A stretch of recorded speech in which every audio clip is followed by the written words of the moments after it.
top 5 worst parts of Hillbilly Elegy, and my God, that was a hard list. Number 5, and again, I just want to emphasize, even still, looking back on this, I regret not putting some in, so don't get mad at me. Don't at me. I will do a Notes app apology soon, I promise. Thank you. We need it. Back to that. We all need it. We all need it after these trying times. Number 5, this comes from Hillbilly Elegy. I didn't write the page number down, but trust me, it is from the book. I will find the page numbers if you truly want to know. Quote, "The people are physically unhealthy, and without government assistance, they lack treatment for the most basic problems. Most important, they're mean about it. They will hesitate to open their lives up to others for the simple reason that they don't wish to be judged." This was about people, I think, in Jackson, Kentucky is where he was talking about. Yeah. Starting out hot here, trying to dunk on people who don't have access to healthcare and who have been dealing with comments like this for generations. And also, really a huge mystery as to why people don't want to open up to a grifter like fucking JD Vance. Well, I don't understand. He's not likable. Of course they're mean about it. I'm sorry that they hurt your little Harvard feelings. Yeah, and when he's writing about this is when he was a kid. So with this little asshole shithead kids walking around to people being like, "You look physically unhealthy, and I can't believe you don't have healthcare. What a fucking loser! Who doesn't have healthcare?" Yeah. He was very in tune with the healthcare environment as a tiny child. And the fact that he's criticizing them for being mean because they don't want to open their lives up to others because they don't want to be judged. I'm sorry. It's because of people like you that they feel judged. Yeah. You're writing a book casting judgment on all of these people. They and were you wonder, right to be, yes, to be closed up to you. They absolutely were. You wonder why they don't want to open up to you. It's because of who you are and you doing exactly this. God damn it, I'm already pissed off. I know. 5. I'm hot. Fuck. I'm hot. I'm coming in hot. God damn it, why did I put this in here? Oh, man. All right, are you ready for number 4? Yeah, I can't wait to go right from this to bureaucratic necessities. Because yeah. That's what we're doing right after. Yeah. Yeah, go ahead. Number 4. All right, number 4. Cool down. Quote, "The problems that I saw at the tile warehouse ran far deeper than macroeconomic trends and policy. Too many young men are immune to hard work. Good jobs are impossible to fill for any length of time." Again, talking about the people in Jackson, Kentucky. Yeah, and this was in reference, he said the warehouse, tile warehouse, he's talking about a job that he had, I think, had before he went to either college also or a law school. temporary job. He's Right. also not. I'm sorry. And no, don't. Please don't be sorry, because this is, in the context of it, the rest of it was him talking about how often a guy went to the bathroom, and it's, again, little shithead, chubby cheek JD over there with a stopwatch being like, "Sir, you spent approximately 5 minutes in the bathroom. What were you doing, playing with yourself?" Fuck you, JD. Yeah. God damn it. Yeah, I love that impression, by the way. I think it's very spot on. But also, to talk about the people of Kentucky this way, the people in a region known for coal mining and lumberjacks and mills, very bad at hard work. You can't have both of these ideas at once.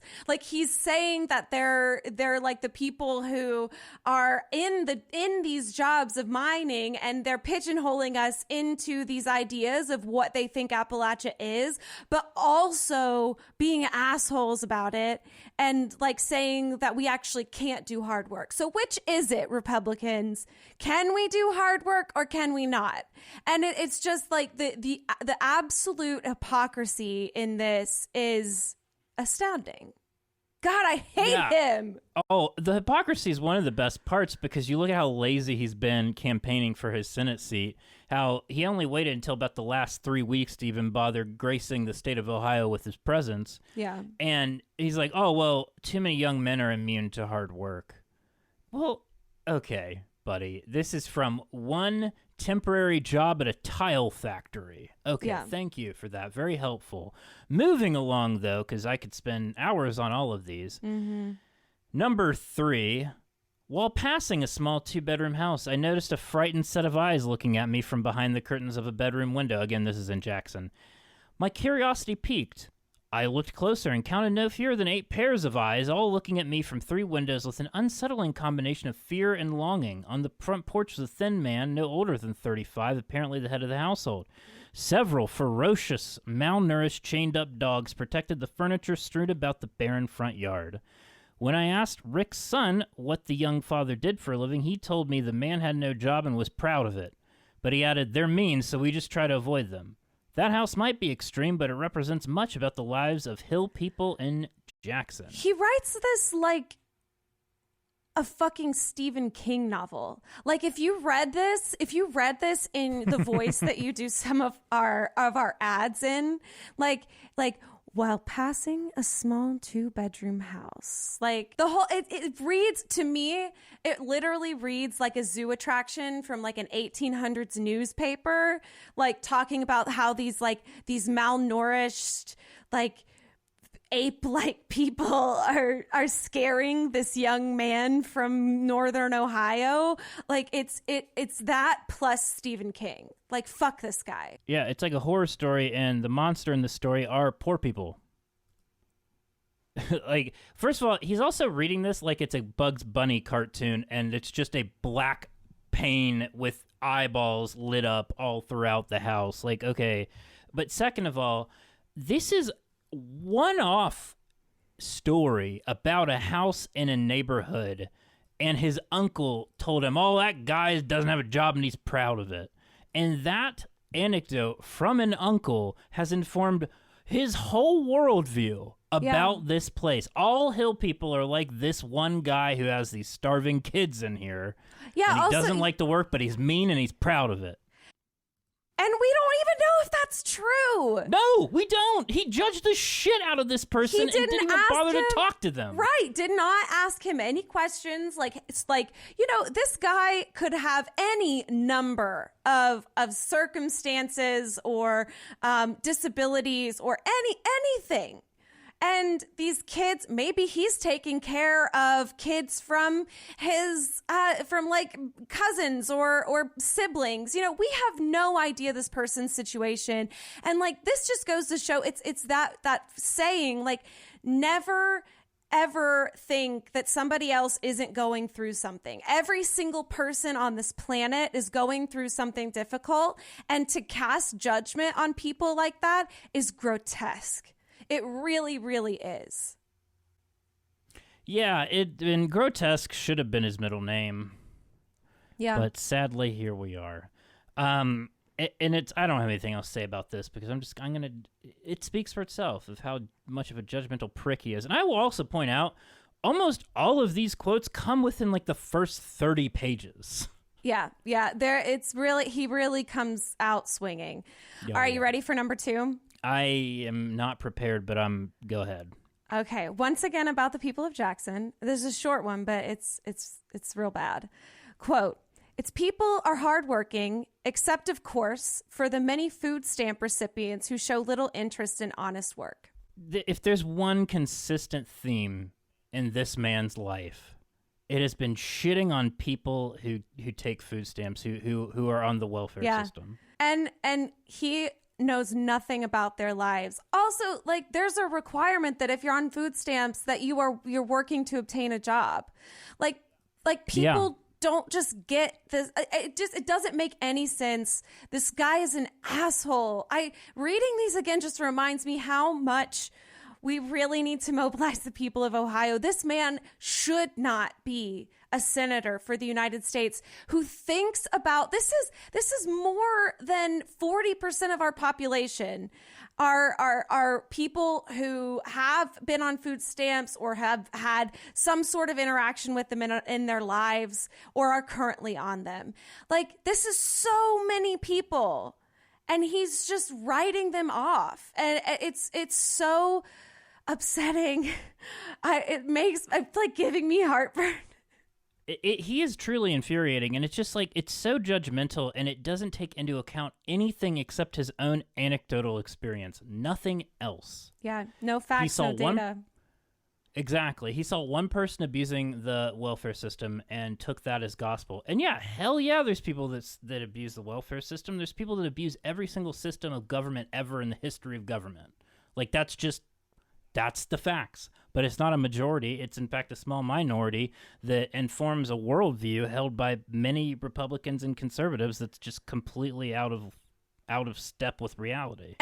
And also, can I just harken back to a couple of episodes when we talked about the quarterback who abused the welfare system for millions and millions of dollars? Oh, yes, Brett Favre. Brett Favre. Of course. So, who could forget? Yes. So, this is not even a correct stereotype. Lots of people who are manipulating the system are people like Brett Favre. It's just, and he would never judge that person because they have money and because they are successful in his view. It's just completely stereotyping and reducing people to what he believes are their moral deficiencies, but without actually knowing anything about them. Mm-hmm. The last one, then we're gonna have to move on from this, or else my blood I'm gonna go into a cardiac arrest or something. The last one, number one, this is the top, and again, hard to pick, but, quote, "To me, payday lenders could solve important financial problems.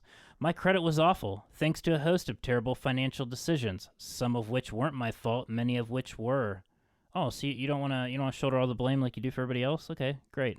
So credit cards weren't a possibility. If I wanted to take a girl out to dinner and needed a book for school and didn't have money in the bank, I didn't have many options. Payday loans were an option to me. A one-day loan or a 3-day payday loan with a few dollars of interest enabled me to avoid significant overdraft fees. The legislators debating the merits of payday lending didn't mention situations like that. This is also, he was referencing when he, I think, interned or worked as a legislative assistant on and the senator he was interning with was working on a bill about payday lending. So he got a small loan and paid it off, which is what the vast majority of people who take off payday loans aren't able to do. And they're completely predatory. They have insanely high interest rates and trap people in debt cycles for years.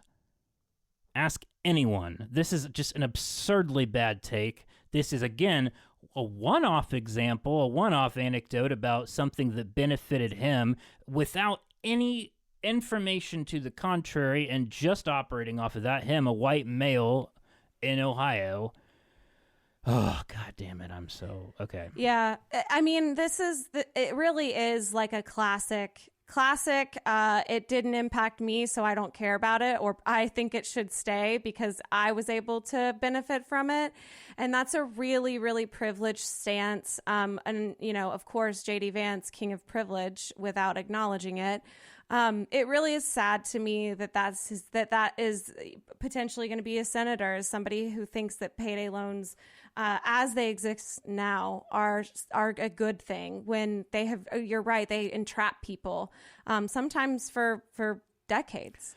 It's also just really, I think, shameful to me that somebody who came from very modest background, he part of his family was poor. He definitely had money at certain points of his life, but part of his family was poor. He came from not obscene wealth, but to come from a humbling background and not be able to recognize the problems with this and not just that, but to put it in a book in a way that praises the system is, to me, is just so ignorant and stupid.